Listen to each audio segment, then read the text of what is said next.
अगर आपकी पत्नी ने कोई झूठा मुकदमा दर्ज करवा दिया या फिर आपके साथ में अच्छा व्यवहार नहीं करती है, ऐसे में आप अपनी पत्नी को बेदखल कर सकेंगे। या फिर अगर आप सास ससुर हैं और आपके बेटे बहू आपके साथ में अच्छा व्यवहार नहीं करते हैं या फिर आपके ऊपर कोई झूठा मुकदमा दर्ज करवा दिया, तब ऐसे में आप भी अपनी संपत्ति से उनको बेदखल कर सकेंगे। लेकिन संपत्ति से बेदखल करने के लिए आपको 3 चीजें फॉलो करनी होती हैं। पहली चीज तो अगर आप सास ससुर हैं तब उसका एक अलग प्रोसेस है, और अगर आप पति हैं जो अपनी पत्नी को अपनी जमीन से निकालना चाहते हैं तब उसका एक अलग प्रोसेस है।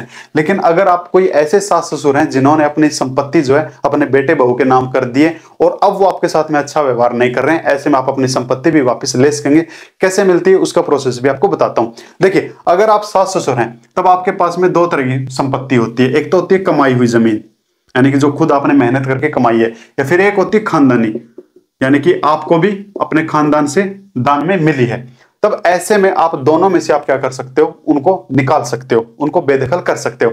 अब बेदखल करने के लिए सबसे पहली चीज आपको करनी होती है, एक एसडीएम को आपको एप्लीकेशन देनी होती है। मैं दिखा देता हूं। ये जो एप्लीकेशन वाला काम है बहुत सारे लोग नहीं करते हैं। एक ऐसी एप्लीकेशन तैयार करनी होती है, खैर ये मेरे किसी क्लाइंट की है, तो ऐसी एप्लीकेशन हमको तैयार करनी होती है। कैसे होगी, एक एक चीज अब ध्यान से देख लेना, कोई चीज गलत मत करना।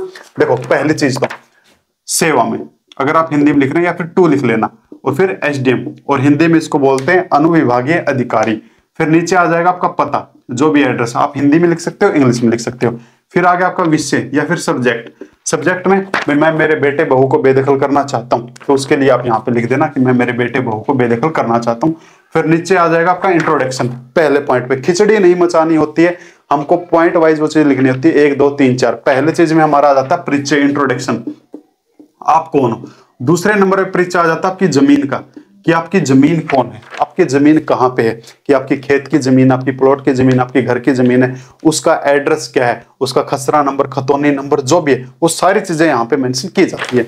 फिर तीसरी चीज, जिसको आप निकाल रहे हो वो कौन है और आपका रिश्ते में क्या लगता है। चौथी चीज, ऐसा क्या कारण है कि आप उसको निकाल रहे हो, कि उसने आपके ऊपर कोई गलत व्यवहार उसने किया या फिर उसकी नजर गलत आपकी प्रॉपर्टी पे, जो भी आपकी जो भी मनसा है वो आप यहाँ पे लिख देना। और 5वीं चीज लिखना कि अगर कल को मैं ना रहूं तो मेरी संपत्ति में से इनको कोई हक ना दिया जाए, मैं अपनी मर्जी से, अपनी सहमति से इनको अपनी संपत्ति से बेदखल कर रहा हूं। और फिर अपना आ जाएगा नीचे प्रेयर, निवेदन। निवेदन ये है कि एसडीएम साहब कि मेरे मरने के बाद इनको मेरी संपत्ति में से 1 फूटी कौड़ी भी ना दी जाए और इनको मैं अपनी संपत्ति से हमेशा के लिए बेदखल करता हूं। और फिर नीचे आ जाएंगे आपके साइन और आपके एड्रेस। इसके अलावा एक ऐसी एप्लीकेशन आपको तैयार करनी होती है, ठीक है। ये एप्लीकेशन अगर आप हमसे तैयार करवाना चाहते हैं तो हम भी आपको तैयार करके दे देंगे। नीचे हमारा लिंक मिल जाएगा आपको डिस्क्रिप्शन में, इंस्टाग्राम का लिंक भी मिल जाएगा आपको, व्हाट्सअप नंबर भी मिल जाएगा, व्हाट्सअप ग्रुप भी मिल जाएगा। वहां पे आप मैसेज कर देना कि मेरे को अपनी पत्नी को या अपने बेटे बहू को क्या करना है, बेदखल करना है, आप हमारे लिए एप्लीकेशन तैयार कर दो। हाँ, तो हम भी आपके लिए एप्लीकेशन तैयार करके भिजवा देंगे, ठीक है। इसके अलावा 2 चीजें और करनी होती है। देख रहे हो, 2 फोटो लगा रखी है, ये हमने इसीलिए धुंधली की क्योंकि ये किसी क्लाइंट की हमने ऐसे बनवाई थी। तो एक फोटो जिसको आप बेदखल करना चाहते हो उसकी पासपोर्ट साइड, और दूसरी फोटो या तीसरी फोटो जिसको भी आप बेदखल करना चाहते हो उन सभी की फोटो, और उनके नीचे रिश्ता कि ये आपकी पुत्र वधू है, ये आपका पुत्र है, या फिर ये जो पोता है पोती है, जो भी है उसके नीचे हमको ऐसा लिखना होता है। और ये एप्लीकेशन हमको देनी पड़ती है जो भी हमारे एरिया का एसडीएम होता है उस एसडीएम को। अब यहाँ पे हमारा काम खत्म नहीं होता, ये तो पहला प्रोसेस है। सेकेंड प्रोसेस जो है, इसके अलावा दूसरा काम हमको ये करना होता है कि एक 100 रुपए का स्टाम्प पेपर लेके हमको एक एफिडेविट तैयार करना पड़ता है, ऐसा, ठीक है। ये मैं बता रहा था ना, ये हमने हमारे क्लाइंट के लिए तैयार करवाया।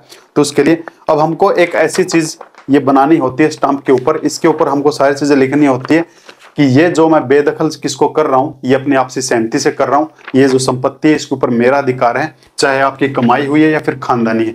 आप उसको बेदखल क्यों कर रहे हो वो रीजन में इसके अंदर लिख देते हैं, और ये सारी चीजें एक स्टाम्प पे तैयार करवा के फिर हम इसके ऊपर लगवा देते हैं एक नोटरी की मोहर, और नोटरी की मोहर लगवाने के बाद बन जाता है पक्का काम। और इस नोटरी की मोहर को और इस एचडीएम वाली एप्लीकेशन को अटैच करके फिर दे देते हैं हम एचडीएम ऑफिस में। तीसरी चीज, ये दोनों काम होने के बाद फिर जो भी हमारा लोकल न्यूज़पेपर होता है उस न्यूज़पेपर में हमको निकलवानी होती है कि हम ये जो मेरा पुत्र है, मेरी पुत्र वधू है, इसको हम क्या कर रहे हैं, इसको हम बेदखल कर रहे हैं जी। तो आप अपनी संपत्ति से ऐसे इनको बेदखल कर सकते हो। अगर कल को आपका कुछ हो भी जाता है तो इनको आपकी संपत्ति में से कोई हक नहीं मिलेगा। या फिर बेदखल करने के बाद भी अगर वो आपकी संपत्ति में रह रहे हैं जमे बैठे हैं, तब फिर बेदखल के बाद पुलिस बुला के आप उनको निकलवा सकते हो और उनके ऊपर उल्टा क्रिमिनल चार्ज लगवा सकते हो। खैर ये चीजें थोड़ा सा, एक चीज और भी बता देता हूं आपको इसके अलावा में। कई बार क्या होता है, कोई जो बहू होती है वो अपने सास ससुर पे और बेटे पे क्या करती है, पति पे क्या करती है, झूठे मुकदमे लगवा देती है। अब ऐसे में, और वो वहीं पे जम के बैठी है, अब सास ससुर क्या करते हैं, बेटे बहू को बेदखल कर देते हैं, और फिर भी अगर वो पत्नी वहीं पे जमी बैठी है तब वो सास ससुर उसके ऊपर भी क्रिमिनल चार्ज लगवा सकते हैं। तो फिर काउंटर केस ऐसे बन जाते हैं। तो ये एक प्रोसेस होता है।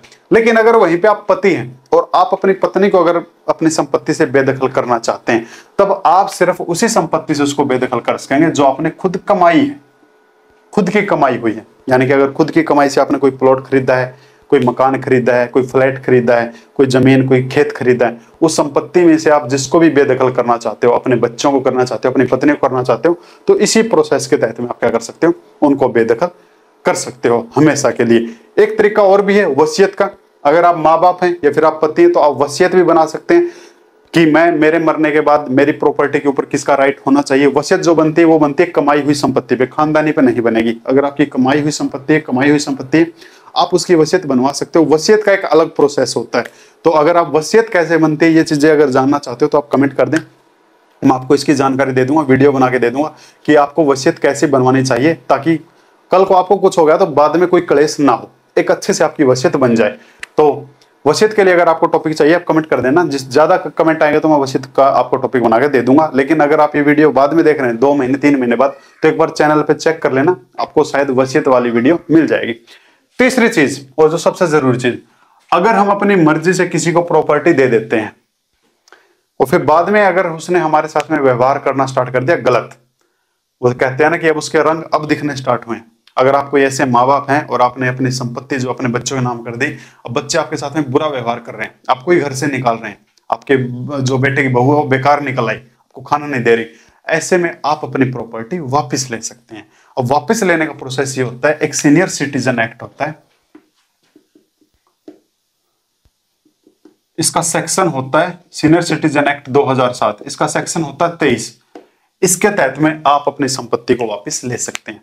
अगर आपने अपनी संपत्ति किसी के नाम पे भी करवा दी है तो जो भी है जिसको आपने ट्रांसफर करवाया है, आप अपनी संपत्ति को वापस ले सकेंगे। तो अगर आपको किसी को भी बेदखल करना है तो आप ऐसे बेदखल कर सकते हैं। ये नोटरी वाला काम, स्टाम्प वाला काम और ये फोटो चिपकाने वाला काम जरूर कर लेना। हमसे अगर ये चीज बनवानी है तो नीचे हमारे संपर्क सूत्र आपको मिल जाएंगे, वहां से हम आपको बनवा के भेज देंगे। फिर आप आगे जो प्रोसेस हम आपको बताएंगे वहां पे जाके जमा करवा देना। तो ये था, अगर किसी को आपको बेदखल करना है, अगर आपकी बहू है जो आपके साथ में गलत व्यवहार कर रही है, आप ऐसे उसको बेदखल कर सकते हैं। संपत्ति आप दे चुके हो तो वापस भी आप ले सकते हो इसके तहत में, ठीक है। इसके तहत में आपको शिकायत करनी पड़ेगी। तो थैंक यू माय डियर। ये वीडियो अगर आपको अच्छा लगा है तो इसको शेयर कर दें। ऐसी वीडियो आगे चाहिए तो इसको सब्सक्राइब कर लें। एक लाइक हमारे लिए भी, नहीं अच्छा लगा इसको डिसलाइक कर लें। Thank you.